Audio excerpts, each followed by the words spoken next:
오늘 함께 보실 하나님의 말씀은 마태복음 5장 5절 말씀 함께 보도록 하시겠습니다. 마태복음 5장 5절의 말씀입니다. 예수님께서 산상수훈의 첫 부분인 팔복을 말씀하시면서 첫 번째는 심령이 가난한 자는 복이 있다. 두 번째는 애통하는 자는 복이 있다. 말씀하시고 오늘은 온유한 자가 복이 있는 것에 대해서 말씀하십니다. 우리 5절 함께 큰 목소리로 읽도록 하겠습니다. 온유한 자는 복이 있나니 저희가 땅을 기업으로 받을 것이며. 아멘. 오늘 말씀은 이제 예수님께서 산상수훈 첫 부분인 세 번째 파트를 말씀하시는데 온유한 자는 복이 있다고 말씀하십니다. 온유하다는 그 말씀이 저희가 잘 이해가 되지 않을 수 있습니다. 그 의미가, 그 뉘앙스가 무슨 말씀인지 저희가 잘 이해가 되지 않을 수 있는데요. 온유함이라는 것은 하나님 앞에서 자신의 유익과 또 자신의 그런 교만한 생각들을 다 내려놓고 하나님의 말씀과 하나님의 뜻에 자신의 삶을 맡기는 것, 그것을 온유함이라고 저희가 말할 수가 있습니다. 그러니까 그것을 거꾸로 반대로 얘기하면 자신의 교만한 생각을 의지하고 또 자신의 이익을 추구하며 하나님 말씀 순종하지 않고 살아가는 것이 그 온유함의 반대가 되는 것입니다. 어떻게 보면 고집을 하나님 앞에서 고집 세우는 그런 것들이 이제 반대라고 생각할 수가 있는데요. 제가 아시는 목사님 중에 청년 목회를 하시는 분이 계십니다. 일반 교회인데 청년들이 그 교회는 참 많이 있습니다. 그 목사님께서 제게 말씀해 주신 것 중에 한 가지가 젊은 성도들이 20, 30대가 또 40대가 잘 이제 순종하지 않는 부분들이 있는데 그 두 가지가 있다고 합니다. 첫 번째로는 결혼 문제에 있어서 잘 순종하지 않는다고 합니다. 이제 어떤 자매가 남편감이 있어서 이제 이야기를 해주면 목사님이 이분은 예수 믿지 않으니까 안 될 것 같다. 결혼하지 않았으면 좋겠다라고 얘기를 하면 알았다고 하고는 나중에 찾아와서는 주례를 해달라고 얘기를 한다고 합니다. 그러니까 순종을 하지 못하는 것이죠. 그리고 또 이제 결혼을 해서 아이를 낳으면 이제 두 번째로 순종하지 않는 부분이 있는데 그것은 이사하는 문제. 교회 근처에서 신앙생활 열심히 하면서 살면 좋겠다라고 목사님 말씀하시면 그 이제 부부들이 말씀을 듣지 않고 멀리 롱아일랜드나 이렇게 학군 좋은 데를 찾아서 떠나간다고 합니다. 그렇게 되면 신앙생활에 당연히 이제 잘 못하게 되게 되어지는데요. 그럼에도 불구하고 그 성도들이 믿음이 있어도 결정할 때 하나님 말씀에 순종하지 못하는 부분들이 있다는 것입니다. 오늘 말씀을 보시면 하나님께서 그런 사람들이 복이 있는 것이 아니라 온유한 자, 하나님 앞에서 자기 자신을 내려놓고 자신의 그런 이익과 교만한 마음을 다 내려놓고 하나님 말씀에 하나님의 뜻에 자기 삶을 맡길 수 있는 사람이 하나님 보실 때 복이 있다. 그리고 그 사람들이 땅을 유업으로 받을 것이다. 기업으로 받을 것이다. 라고 말씀하십니다. 이 온유한 자에 대해서 저희가 착각을 하고 또 오해할 때가 있는데 우리가 온유하다라고 하면 성격이 온화하고 또 부드러운 혹은 착한 사람, 그래서 사람들의 말에 잘 휘둘리는 사람, 이런 사람을 온유한 사람이라고 생각할 수 있는데요. 꼭 그렇지 않습니다. 예를 들어서 아브라함을 한번 좀 생각해 봤으면 좋겠습니다. 아브라함은 정말 하나님 앞에 온유한 사람이었는데 그 사람은 사람들에게 휘둘리는 그런 온순한 그런 사람은 아니었습니다. 믿음의 결단력이 있는 사람이었고 강한 사람이었습니다. 그리고 조카 롯이 위험에 처했을 때 전장터에 나가서 싸울 정도로 그런 용기가 있는 결단력이 있는 그런 사람이었습니다. 그럼에도 불구하고 아브라함의 인생을 이렇게 보시면 참 온유하다는 것을 저희가 알 수 있는데요. 예를 들어 아브라함과 롯이 이제 창세기 13장에 보시면 헤어지는 장면이 나옵니다. 둘의 그 재산이 너무나 많아지다 보니까 함께 거할 수가 없는 겁니다. 그래서 이제 서로 헤어져야 되는데 삼촌이었던 아브라함이 먼저 롯에게 이렇게 얘기합니다. 네가 좌하면 나는 우하고 네가 우하면 나는 좌하리라. 그러니까 먼저 선택권을 준 것입니다. 이것은 아브라함이 매너가 좋거나 예의가 있어서 그렇게 한 것이 아닙니다. 만약에 그냥 보여주기 식으로 조카에게 예의를 차리려고 그렇게 얘기했다면 롯이 내가 소알 땅으로 가겠습니다. 소돔과 고모라가 있는 땅으로 가겠습니다. 라고 얘기했을 때 막 혼을 냈을 것입니다. 내가 그래도 어른인데 나한테 선택권을 줘야지라고 막 그렇게 말했을 텐데 그렇지 않습니다. 아브라함은 그래, 네가 그렇게 동쪽으로 가겠다고 하니 나는 서쪽으로 가겠다. 서쪽은 아무것도 없는 땅이었습니다. 아무것도 없는 그 땅으로 자신은 가고 조카에게 좋은 땅으로 보내준 것입니다. 그런데 참 신기하게도 오늘 주님께서 하신 말씀처럼 온유한 자가 땅을 기업으로 받는다고 말씀하시는데 아브라함이 서쪽으로 갔을 때 하나님께서 그 가나안 땅을 기업으로 허락해 주십니다. 아브라함이 그렇게 자신의 유익을 구하지 않고 온유한 마음으로 살아갈 수 있었던 이유는 다른 것이 없습니다. 딱 한 가지입니다. 아브라함에게는 믿음이 있었습니다. 하나님께서 어디를 가든 나를 돌봐주실 것이라는 믿음이 있기 때문에 자신의 생각 다 내려놓고 자신이 추구하는 것 다 내려놓고 하나님의 뜻에 삶을 맡길 수가 있었던 것입니다. 온유함이 무엇인지 조금 아브라함을 보면 이해가 되시죠? 그런데 예수님을 보면 더 이해가 됩니다. 예수님을 보면 온유한 사람이 어떤 사람인지를 더 저희가 이해할 수 있게 되어지는데요. 예수님께서 자기 자신을 소개하실 때 자신을 온유한 사람이라고 말씀하십니다.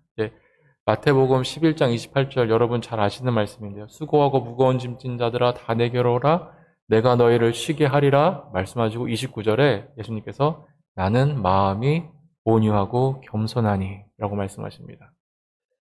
예수님께서 자기 자신을 온유하다라고 말씀하시는데 생각해보면 예수님께서 우리가 생각하는 그런 온유함은 없으셨습니다. 이렇게 성전에 가셔서도 주님 보실 때 합당하지 않은 그런 모습이 있으면 성전상을 다 뒤엎으실 정도로 그런 결단력이 있으신 분이셨는데 주님의 인생을 보면 성경에서 말씀하는 온유함이 확실히 예수님에게 있었습니다. 예수님의 삶을 보시면 하루를 어떻게 시작하시죠? 아침 일찍부터 일어나셔서 기도하십니다. 그리고 아버지에게 오늘 어떻게 해야 할까요? 오늘은 무슨 말씀을 전해야 할까요? 오늘 어떤 사람들을 만나야 할까요? 라고 기도하시고 하나님의 뜻을 구하시고 하루를 시작하십니다.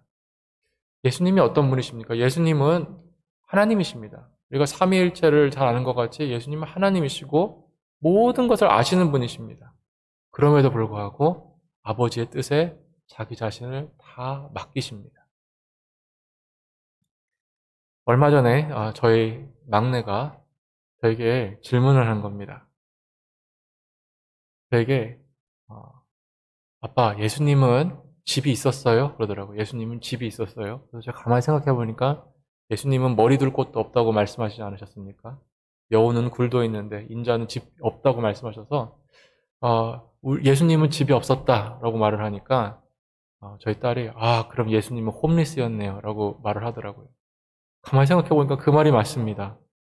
예수님이 홈리스로 집 없는 사람으로 떠돌이로 사셨습니다. 왜 그러셨을까요?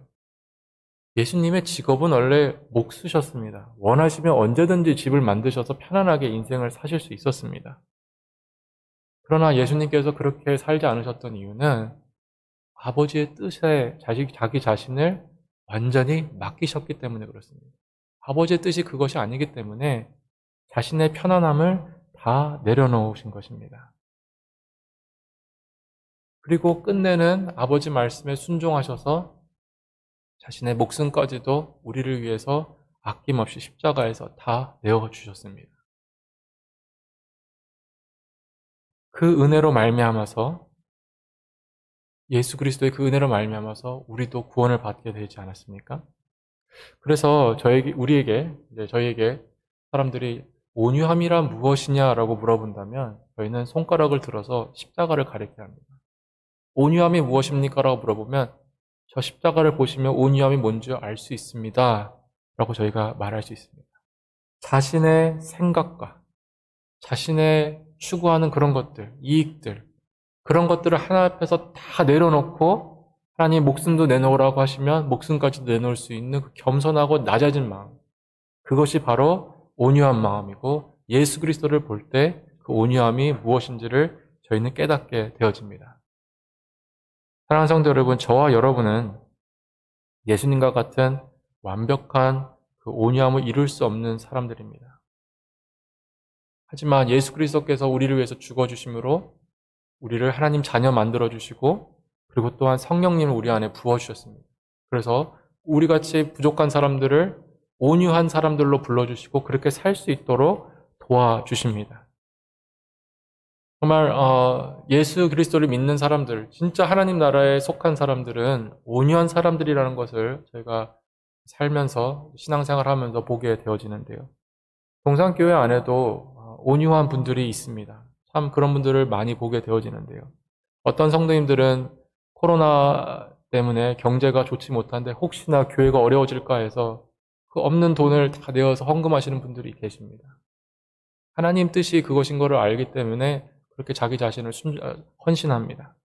어떤 분들은 참 본인도 이 힘든 시점에 다른 분들 혹시나 힘든 분 없을까 생각해서 음식 만들어서 보내드리고 마스크도 전달해드리고 이렇게 온유한 마음으로 하나님 뜻에 맞추어서 살려고 하는 분들이 계십니다. 그분들에게 왜 여러분들은 이렇게 사십니까? 세상 사람들은 물어볼 겁니다. 왜 당신도 힘든데 왜 이렇게 힘들게 사십니까? 라고 물어보면 그분들은 아마도 찬송가 147장에 나오는 그 가사를 아마 들려줄 것입니다. 주 달려 죽으신 십자가 그 4절에 보시면 그런 가사가 있습니다. 온 세상 만물 가져도 주 은혜 다 못 갚겠네. 놀라운 사랑 받은 나 몸으로 재물 삼겠네. 여러분, 무엇이 우리를 이렇게 온유하게 만들었습니까? 무엇이 우리를 이렇게 하나님 앞에서 낮아지게 만들었습니까? 그리고 하나님의 뜻에 맞추어 사는 사람들로 만들었습니까? 그것은 바로 예수 그리스도의 온유하심 때문입니다. 그분이 십자가를 지셨기 때문에, 그분이 우리를 위해서 대신 십자가에 죽으시고 은혜를 베풀어 주셨기 때문에 그 은혜로 말미암아서 오늘도 저희는 놀라운 사랑 받은 나 몸으로 재물 삼겠네라고 고백하면서 온유한 삶을 살 수가 있는 것입니다. 철로 역정을 쓴 좌한 번연 목사님 여러분 잘 아실 것입니다. 그분이 이런 고백을 했다고 합니다. 이미 바닥에 납작 눕혀져 있는 사람은 넘어질 염려를 하지 않아도 됩니다. 이미 바닥에 누워 있는 사람들, 이미 예수 그리스도의 은혜로 말미암아서 겸손해지고 낮아진 사람들은 넘어질 염려가 없다는 것입니다. 교만한 사람들, 서 있는 사람들은 넘어지지만 그리스도의 은혜로 낮아진 사람들, 온유한 사람들은 넘어질 두려움이 없습니다. 참 그것이 복된 인생이라고 우리 주님께서 저에게 오늘 가르치시는 것입니다. 그리고 그렇게 낮아진 사람들, 납작 바닥에 낮춰져서 겸손하게 주님의 뜻을 맞추어 살아가는 그 사람들에게 우리 주님께서 땅을 기업으로 주시겠다고 말씀하십니다. 온유한 자는 복이 있나니 땅을 기업으로 받을 것이요라고 말씀하실 때 그 성경에서 땅이라고 말하는 것은 여러분 잘 아시는 젖과 꿀이 흐르는 가나안 땅을 말씀하시는 겁니다. 하나님의 약속의 땅을 말씀하는 것입니다. 우리 크리스찬들에게는 그 땅이 무슨 땅이죠? 새하늘과 새 땅. 우리 주님 오시는 날 임하게 될 그 완벽한 나라, 하나님의 나라. 그 나라에 들어갈 수 있는 특권을 온유한 자들에게 주시겠다고 말씀하십니다. 성공한 사람들이 아니고 교회 열심히 다니고 성경 공부 잘하는 사람들도 아니고 봉사 많이 하는 사람들도 아니고 유명한 사람들도 아니고 온유한 자, 낮아진 자들에게 한평생을 힘들었지만 정말 눈물이 많았지만 주님 뜻대로 살려고 온유하게 살았던 그 사람들에게 천국으로 들어올 수 있는 새하늘과 새 땅으로 들어올 수 있는 은혜를 주시겠다고 말씀하십니다. 주님 오실 때 새하늘과 새 땅에 들어갈 사람들은 그런 사람들입니다.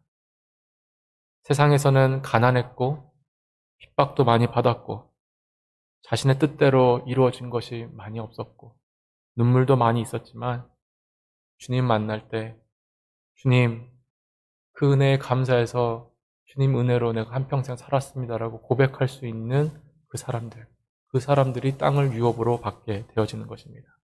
사랑하는 성도 여러분, 산상수훈은 처음부터 주님께서 그 복 있는 사람이 어떤 사람이다라고 계속 말씀하시는데 특징이 있습니다. 연결되어지는 그 하나의 특징이 있는데 심령이 가난한 자, 애통한 자, 온유한 자, 이 모든 사람들이 어떤 사람들이냐면 예수 그리스도의 은혜에 완전히 자아가 깨지고 새롭게 되어진 사람들입니다. 낮아진 사람들이라는 것입니다. 그래서 그들은 어린아이들처럼 심령이 가난하여서 주님 없이는 살 수 없다고 고백하는 사람들이고 오늘 말씀에서 배운 것 같이 온유한 마음으로 오직 주님의 뜻을 이루어 드리려고 몸부림치는 그런 사람들입니다. 복음에 완전히 깨진 사람들, 복음에 의해서 완전히 새로워진 사람들. 세상이 볼 때 그 사람들은, 세상이 볼 때 크리스천들은 미련하고 보잘것없이 보이는 사람들이지만 그들은 이렇게 고백합니다. 우리는 예수 안에서 이렇게 고백합니다. 우리는 모든 것을 가진 사람들이다. 우리는 가진 것이 없는 것 같이 보이지만 우리는 모든 것을 가진 사람들이다. 고린도후서 6장 10절에 사도 바울이 이렇게 고백합니다. 우리 믿는 사람들을 가리키면서 사도 바울은 이렇게 얘기하죠. 근심하는 자 같으나 항상 기뻐하고 가난한 자 같으나 많은 사람을 부욕해 하고 아무것도 없는 자 같으나 모든 것을 가진 자로다. 아멘. 우리가 그런 사람들이라는 것입니다. 근심하는 자 같으나 기뻐하고 가난한 자 같으나 많은 사람을 부욕해주는 사람들이고 아무것도 없는 사람들 같지만 모든 것을 가진 사람들. 가장 인생에서 세상에서 행복한 사람들. 사랑하는 성도 여러분, 이런 기쁨을 더 누리시기를 원하십니까? 어떤 물질도 어떤 명예도 우리에게 이런 기쁨 줄 수 없습니다. 오직 이 기쁨은 예수 안에서 낮아질 때, 예수 안에서 겸손해질 때, 예수 안에서 온유해질 때 누리게 되어지는 축복입니다. 축복하기는 십자가의 빛이 우리 마음 가운데 오늘도 비추어서 높아진 우리의 마음을 다시 한번 낮추시고 교만했던 우리의 생각을 낮춰주시고 내 유익을 위해서 몸부림치던 그것을 꺾어주셔서 낮아진 자로서 온유한 자로서 오늘도 살게 하여 주셔서 그 하늘의 복을 누리게 하시기를 주님으로 축복합니다. 우리 함께 기도하시겠습니다.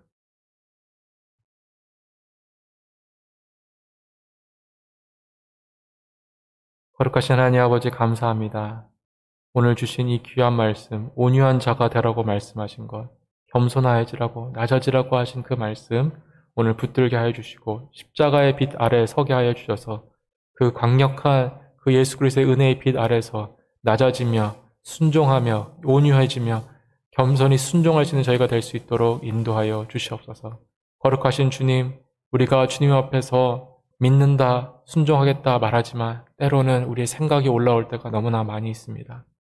주님, 이런 저희를 아시오니 긍휼히 여겨 주셔서 주님 말씀에 순종할 수 있는 귀한 온유한 마음 허락하여 주셨고 오늘 하루도 그 주시는 은혜 따라 순종하며 승리할 수 있는 저희들 될 수 있게 하여 주시옵소서.